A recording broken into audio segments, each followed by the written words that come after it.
예, 안녕하십니까. 법으로 세상과 소통하고자 하는 법조 칼럼니스트 김영국입니다. 오늘은 민사와 형사가 어떻게 다른지 한번 알아보도록 하겠습니다. 우리가 일상생활에서 흔히 민형사상 책임을 진다, 민형사상 책임을 묻겠다 라는 말을 많이 씁니다. 하지만 그 의미에 대해서 얼마나 알고 계시는지는 모르겠습니다. 오늘 이 시간을 통해서 민사와 형사가 어떻게 다른지 한번 이해해보는 시간을 가졌으면 좋겠습니다. 한 가지 예를 들어보겠습니다. 예전에 사회적으로 큰 물의를 빚었던 사건이 있습니다. 바로 이른바 쥐식빵 사건인데요. 어느 빵집 주인이 옆집 빵집에서 너무 장사가 잘 되는 것을 보고 약간 셈이 났습니다. 그래서 엄청난 일을 저질렀는데요. 그 옆집 빵집의 브랜드에서 쥐가 나왔다라는 글과 사진을 인터넷에 올렸습니다. 파장은 엄청났고 네티즌들도 분노했습니다. 그리고 옆집 빵집의 본사 브랜드는 심각하게 이미지가 실추가 되었습니다. 그런데 수사 결과 이것이 자작극으로 밝혀졌습니다. 그러니까 경쟁업체를 비방할 목적으로 식빵에 직접 쥐를 넣었던 것입니다. 이게 큰 충격을 주었는데요. 이때 빵집의 사장 어떠한 제재를 받았을까요? 일단 감옥살이를 피할 수가 없었습니다. 사회적인 물의를 빚은 게 아주 컸는데 이 사람은 사이버 명예훼손, 즉 정보통신망법 위반으로 처벌을 받았습니다. 그리고 옆집 빵집에 장사를 못하게 했기 때문에 업무방해죄가 성립이 되었고, 그리고 이 글을 인터넷에 올릴 때 자신의 가족의 인적사항을 사용했습니다. 이것이 주민등록법 위반이 되었습니다. 그래서 처벌을 받았는데요. 법원은 이 사장이 국민의 식품에 대한 불신을 증폭시켰다라고 해서 징역형을 선고를 했습니다. 하지만 이 사장의 불행은 이것으로 끝이 아니었습니다. 그 옆집 빵집의 브랜드 본사에서 이 사장을 상대로 소송을 제기를 했습니다. 무려 10억 원대의 소송을 제기를 했는데요. 물론 이게 판결까지 가지는 않았습니다.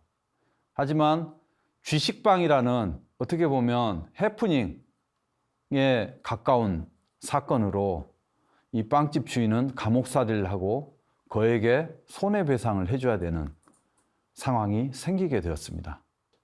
이 사건을 법적으로 나누어 보면 그 옆집 빵집 본사가 형사 고소를 해서 빵집 주인이 처벌을 받은 형사재판 절차가 있습니다. 이것은 검사가 법원에 기소를 해서 형사재판을 통해서 처벌을 받은 것입니다. 그리고 이 옆집 빵집 본사는 별도로 법원에 민사소송을 제기를 했습니다. 그에게 손해배상을 요구하는 소송을 제기를 했는데 이것이 민사재판의 절차입니다. 이렇게 형사재판과 민사재판은 별개의 절차로 진행이 됩니다.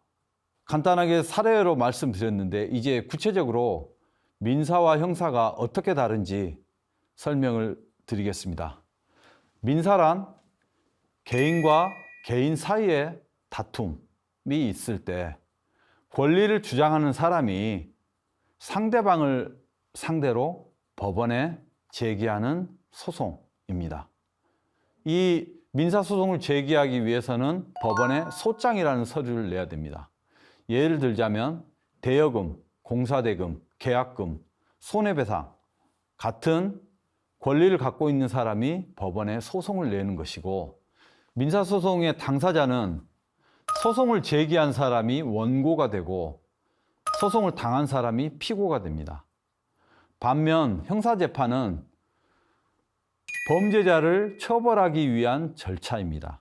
이것은 국가가 나서서 형벌권을 행사하는 절차인데요. 예를 들자면 폭행, 살인, 절도와 같은 범죄를 저질렀을 때 검사가 법원에 기소를 하여 범죄자를 처벌하게 하는 절차입니다. 그렇기 때문에 형사사건은 국가를 대표로 하는 검사와 범죄를 저질렀다는 의심을 받는 피고인이 공방을 벌이는 절차입니다. 형사 절차는 경찰이나 검찰의 수사 단계, 그리고 법원에서 재판을 하는 재판 단계를 통해서 결론이 나게 됩니다. 재판 과정을 보면 민사소송은 원고와 피고가 서면과 법정 진술로 공방을 벌이게 되는 절차입니다. 그리고 기본적으로 원고가 피고에게 받을 권리가 있다는 것을 입증을 해야 됩니다. 따라서 많은 분들이 민사소송이 어렵다라고 생각을 하시는데, 어려운 이유가 원고가 입증을 해야 되는 책임이 있기 때문입니다. 그래서 법원은 거기에 대한 판단만 하게 됩니다. 반면 형사소송은 검사와 피고인 간의 법정 공방으로 이루어지는데요. 이때 검사에게 유죄 입증해야 될 책임이 있습니다. 민사소송과는 조금 차이가 있죠. 그리고 판결의 내용을 보시면 민사소송은 원고의 청구가 맞는지 안 맞는지만 판단을 하게 됩니다. 그러니까 원고가 100만 원을 청구를 했다라고 하면 법원은 100만 원을 줄 게 있는지 없는지만 판단하지 500만 원 받을 거 있는지 1000만 원 받을 거 있는지까지 판단하지 않습니다. 그래서 원고 승소, 패소, 일부 승소의 결론이 나오게 되는 것이 민사소송입니다.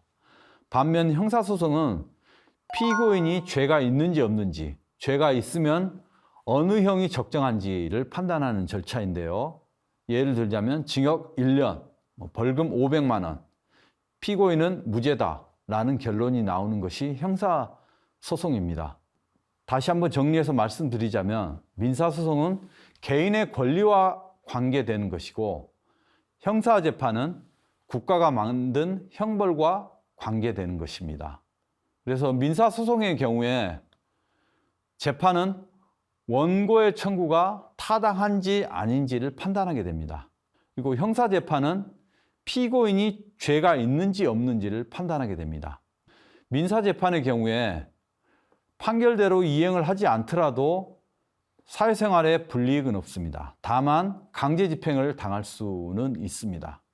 반면 형사재판은 국가가 강제로 형벌권을 행사하는 절차이기 때문에 전과가 생기게 되고 교도소에 복역을 하거나 벌금을 납부하는 절차를 거치게 됩니다.